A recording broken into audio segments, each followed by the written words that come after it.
ಇನ್ನು ಸಚಿವಾಕಾಂಕ್ಷಿಗಳಿಗೆ ಶುಕ್ರವಾರವೇ ಶುಭ ಆಗಲಿದೆಯಾ? ಅವತ್ತಿನ ದಿನ ಅಂತಿಮ ಪಟ್ಟಿ ಸಲ್ಲಿಕೆಯಾಗುತ್ತಾ? ಅವತ್ತೇ ಪದಗ್ರಹಣನ? ಖರ್ಗೆ ಅಪ್ರೂವಲ್, ರಾಹುಲ್ ಸಿಗ್ನಲ್ ಒಂದೇ ಬಾಕಿ. ಸಚಿವಾಕಾಂಕ್ಷಿಗಳು ಕಾಯ್ಕೊಂಡು ಕೂತಿದ್ದಾರೆ. ಆದರೆ ಶುಕ್ರವಾರದ ದಿನ ಅವರಿಗೆ ಶುಭ ತರುತ್ತಾ? ಅವತ್ತೇ ಪದಗ್ರಹಣ ಆಗುತ್ತಾ?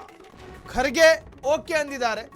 ರಾಹುಲ್ ಗಾಂಧಿ ಮಾತ್ರ ರುಖೋ ಅಂತ ಹೇಳಿ ಅಲ್ಲಿ ತಡೆ ಕೊಟ್ಟಿದ್ದಾರೆ. ಇಡೀ ದಿನ ಪ್ರತಿಭಟನೆ, ಭೇಟಿಗೂ ಕೂಡ ಅವಕಾಶ ಸಿಗಲಿಲ್ಲ. ಅವತ್ತಿನ ದಿನ ಅಂದರೆ ಶುಕ್ರವಾರದ ದಿನ ಕೈ ನಾಯಕರಿಗೆ ಗುಡ್ ನ್ಯೂಸ್ ಸಿಗುತ್ತಾ? ಶುಭ ಶುಕ್ರವಾರದ ಮುಹೂರ್ತಕ್ಕೆ ಎಐಸಿಸಿ ಮುದ್ರೆ ಒತ್ತಿದ್ದಾರೆ. ಲೋಕಭವನದಲ್ಲಿ ಶುಕ್ರವಾರದ ದಿನ ಪದಗ್ರಹಣ ಫಿಕ್ಸು. ಹೊಸ ವಿಭಿನ್ನ ಸೂತ್ರದಡಿ ಸಚಿವರ ಪಟ್ಟಿ ಫೈನಲ್. ಶುಕ್ರವಾರದಂದೇ ನೂತನ ಸಚಿವ ಪ್ರಮಾಣ ವಚನ ಸ್ವೀಕಾರ ಆಗುತ್ತೆ. ಯಾರ್ಯಾರಿದಾರೋ ಪಟ್ಟಿಯಲ್ಲಿ ಈವರೆಗೂ ರಿವೀಲ್ ಅಲ್ಲ. ಹೊಸಬರಿಗೆ ಅವಕಾಶ ಏನಾದರೂ ಸಿಗುತ್ತಾ? ಎರಡನೇ ಸುತ್ತಿನಲ್ಲಿ ಮಹಿಳಾ ಮಣಿಗಳ ಹೆಸರಿದೆಯಾ? ಲಕ್ಷ್ಮೀ ಹೆಬ್ಬಾಳ್ಕರ್ ಕಥೆ ಏನು? ಬಿಜೆಡ್ ಜಮೀರ್ ಅಹಮದ್ ಖಾನ್ ರವರ ಕಥೆ ಏನು? ನಾರಾ ಭರತ್ ರೆಡ್ಡಿಯ ಹೆಸರಿದೆಯಾ? ಪ್ರದೀಪ್ ಈಶ್ವರ್ ಹೆಸರಿದೆಯಾ? ಕೌತುಕದ ಅನೇಕ ಪ್ರಶ್ನೆಗಳು ಉದ್ಭವಗೊಂಡಿದ್ದಾವೆ. ಡಿಕೆ ಶಿವಕುಮಾರ್ ಪದೇ ಪದೇ ಹೇಳ್ತಾ ಇದ್ರು, ನನ್ನ ಸರ್ಕಾರದಲ್ಲಿ ಹೊಸ ಮುಖಗಳು, ಹೊಸ ಯಂಗ್ಸ್ಟರ್ಗಳು ಬೇಕು ನನ್ನ ಕ್ಯಾಬಿನೆಟ್ನಲ್ಲಿ ಅಂತ. ಆ ಕ್ಯಾಬಿನೆಟ್ನಲ್ಲಿ ಈ ಬಾರಿಯ ಯಂಗ್ಸ್ಟರ್ಸ್ಗಳು ಯಾರ್ಯಾರು ಇರಬಹುದು? ರಿಜ್ವಾನ್ ಅರ್ಷದ್ ಹೆಸರಿರುತ್ತಾ? ನಾರಾ ಭರತ್ ರೆಡ್ಡಿಯ ಹೆಸರಿರುತ್ತಾ?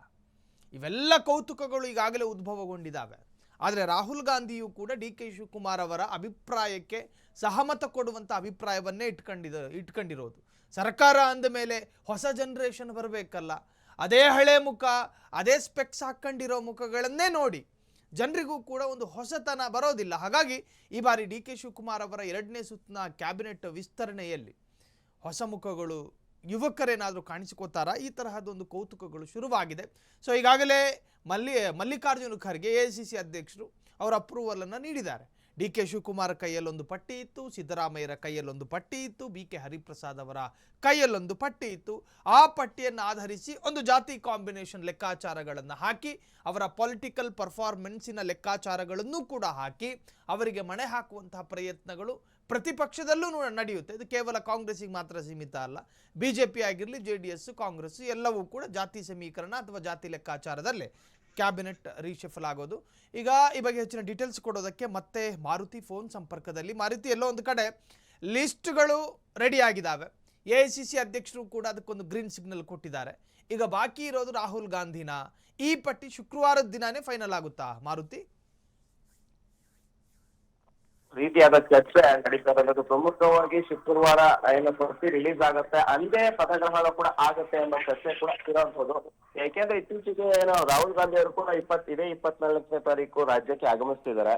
ಅಂದೇ ಎಲ್ಲವೂ ಕೂಡ ಅಂದುಕೊಂಡಂತೆ ಆದ್ರೆ ಅಂದೇ ಕೂಡ ಸಚಿವ ಸಂಪುಟ ವಿಸ್ತರಣೆ ಕೂಡ ಆಗುತ್ತೆ ಮತ್ತು ಪದಗ್ರಹಣ ಕೂಡ ಆಗುತ್ತೆ ಎಂಬ ಚರ್ಚೆ ಕೂಡ ಕಾಂಗ್ರೆಸ್ ನಲ್ಲಿ ಇರುವಂತದ್ದು. ಯಾಕೆಂದ್ರೆ ನಿನ್ನೆ ಏನು ದೆಹಲಿಗೆ ಹೈಕಮಾಂಡ್ ನಾಯಕರ ಭೇಟಿಗೆ ಹೋಗಿದ್ರು ಸಿಎಂ ಆಗಿರ್ಬೋದು, ಸಿದ್ದರಾಮಯ್ಯ ಮತ್ತು ಕೆಪಿಸಿಸಿ ಅಧ್ಯಕ್ಷರಾದಂತ ಬಿ ಕೆ ಹರಿಪ್ರಸಾದ್.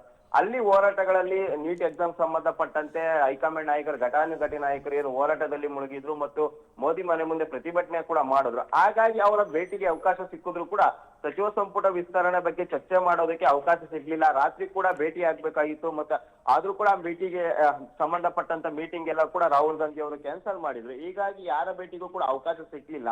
ಇವತ್ತು ಬೆಳಿಗ್ಗೆ ಕೂಡ ಭೇಟಿಗೆ ಕಸರತ್ತು ನಡೀತಿದೆ. ಬಟ್ 11 ಗಂಟೆಗೆ ಏನು ಅಲ್ಲಿಂದ ಏನು ಸಿಎಂ ಅವರು ಹೊರಡ್ತಿದ್ದಾರೆ, ಅದ್ರೊಳಗೆ ಅವಕಾಶ ಸಿಗುವ ಸಾಧ್ಯತೆ ತೀರಾ ಕಡಿಮೆ ಇರೋದ್ರಿಂದ ಶುಕ್ರವಾರ ಸಂಪುಟ ವಿಸ್ತರಣೆ ಆಗುವ ಸಾಧ್ಯತೆ ಇರುವಂತ. ಈಗಾಗಲೇ ರಾಹುಲ್ ಗಾಂಧಿಗೆ ಸಂಬಂಧಪಟ್ಟಂತೆ ಅವರು ಕೂಡ ಒಂದು ಪಟ್ಟಿಯನ್ನ ತಯಾರು ಮಾಡ್ಕೊಂಡಿರುವಂತದ್ದು. ಮತ್ತೆ ಇಲ್ಲಿಂದ ಹೋದಂತಹ 3 ನಾಯಕರು ಅಂದ್ರೆ ಸಿದ್ದರಾಮಯ್ಯ ಆಗಿರ್ಬೋದು, DK ಅವರಾಗಿರ್ಬೋದು ಮತ್ತೆ ಕೆಪಿಸಿಸಿ ಅಧ್ಯಕ್ಷ ಆಗಿರುವಂತಹ ಬಿ ಕೆ ಹರಿಪ್ರಸಾದ್ ಅವರು ಕೂಡ ತಮಗೆ ಬೇಕಾದಂತ ಒಂದಷ್ಟು ಆಪ್ತರ ಪಟ್ಟಿಯನ್ನ ಕೂಡ ತಯಾರು ಮಾಡ್ಕೊಂಡೋಗಿ ಈಗಾಗಲೇ ಮಲ್ಲಿಕಾರ್ಜುನ್ ಖರ್ಗೆ ಅವರಿಗೆ ಕೊಟ್ಟಿರೋದು.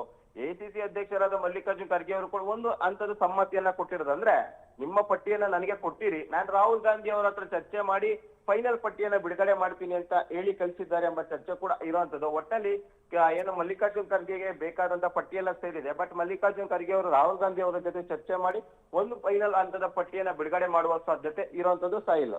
ಓಕೆ, ಥ್ಯಾಂಕ್ ಯು ಮಾರುತಿ ತಮ್ಮೆಲ್ಲ ಡೀಟೇಲ್ಸಿಗೆ. ಒಟ್ಟಾರೆ ಪಟ್ಟಿ ಫೈನಲ್ ಆಗೋದಕ್ಕೆ ಇನ್ನೊಂದೆರಡು ದಿನಗಳು ಬಾಕಿ. ಶುಕ್ರವಾರವೇ ಪಟ್ಟಿ ಫೈನಲ್ ಆಗುತ್ತೆ ಎನ್ನುವಂತಹ ನಿರೀಕ್ಷೆಯಲ್ಲಿ ರಾಜ್ಯದಲ್ಲಿ ಒಂದಷ್ಟು ಆಕಾಂಕ್ಷಿಗಳಿದ್ದಾರೆ. ಜೊತೆಗೆ ಹೈಕಮಾಂಡ್ ನಾಯಕರ ಈ ಒಂದು ಸಮ್ಮತಿ ಯಾವಾಗ ಸಿಗುತ್ತೆ ಅನ್ನುವಂತಹದ್ದು ಡಿ ಕೆ ಶಿವಕುಮಾರ್ ಅವರನ್ನು ಕೂಡ ಕಾಡ್ತಾ ಇದೆ. ಡಿ ಕೆ ಶಿವಕುಮಾರ್ ಅವರೇ ಮಾತನಾಡುವಂತಹ ಸಂದರ್ಭದಲ್ಲಿ ಹೇಳ್ತಾ ಇದ್ರು, ನನ್ನ ನಿರಂತರ ಪ್ರಯತ್ನಗಳಾಗ್ತಾ ಇದೆ. ಎಲ್ಲ ಒಂದು ಕಡೆ ಇತ್ತೀಚೆಗಿನ ಬೆಳವಣಿಗೆಗಳು ನೀವು ಗಮನಿಸ್ತಾ ಇದ್ದೀರಿ. ಹೋರಾಟ, ನೀಟ್ ಪರೀಕ್ಷಾರ್ಥಿಗಳಿಗೆ ಸಿಗಬೇಕಾಗಿರ್ತಕ್ಕಂತಹ ನ್ಯಾಯ ವಿಳಂಬ. ಸೊ ಈ ಬಗ್ಗೆ ಕಾಂಗ್ರೆಸ್ ಕೂಡ ಮಧ್ಯಪ್ರವೇಶ ಮಾಡಿ ಹೋರಾಟವನ್ನು ಕೈಗೆತ್ಕೊಂಡಿದೆ. ನೆನೆಯ ದಿನ ದೆಹಲಿಯ ಭೂಮಿಯಲ್ಲಿ ನಡೆದಂತಹ ಪೊಲಿಟಿಕಲ್ ಹೈಡ್ರಾಮಾ ನಿಮಗೆ ಗೊತ್ತಿದೆ. ನರೇಂದ್ರ ಮೋದಿ ಅವರ ನಿವಾಸದಲ್ಲಿ ರಾಹುಲ್ ಗಾಂಧಿ ಜೈಕಾರವನ್ನು ಕೂಗ್ತಾ ಇದ್ರು. ಧರ್ಮೇಂದ್ರ ಪ್ರಧಾನ್ ರಾಜೀನಾಮೆ ಕೊಡಬೇಕು ಎನ್ನುವಂತಹ ಆಗ್ರಹದೊಂದಿಗೆ ಪ್ರತಿಭಟನೆಗಳಾಯಿತು. ಅದಾದ ನಂತರ ಪೊಲೀಸರು ಅದನ್ನು ಕಂಟ್ರೋಲ್ ಮಾಡುವಂತಹ ಭರದಲ್ಲಿ ರಾಹುಲ್ ಗಾಂಧಿಯನ್ನು ವಶಕ್ಕೆ ಪಡೆಯುವಂಥ ಪ್ರಯತ್ನಗಳು, ಈ ಎಲ್ಲ ಪ್ರಯತ್ನಗಳು ಎಲ್ಲೋ ಒಂದು ಕಡೆ ಪಟ್ಟಿ ಫೈನಲ್ ಆಗೋದಕ್ಕೆ ವಿಳಂಬ ಆಗ್ತಾ ಇದೆಯಾ?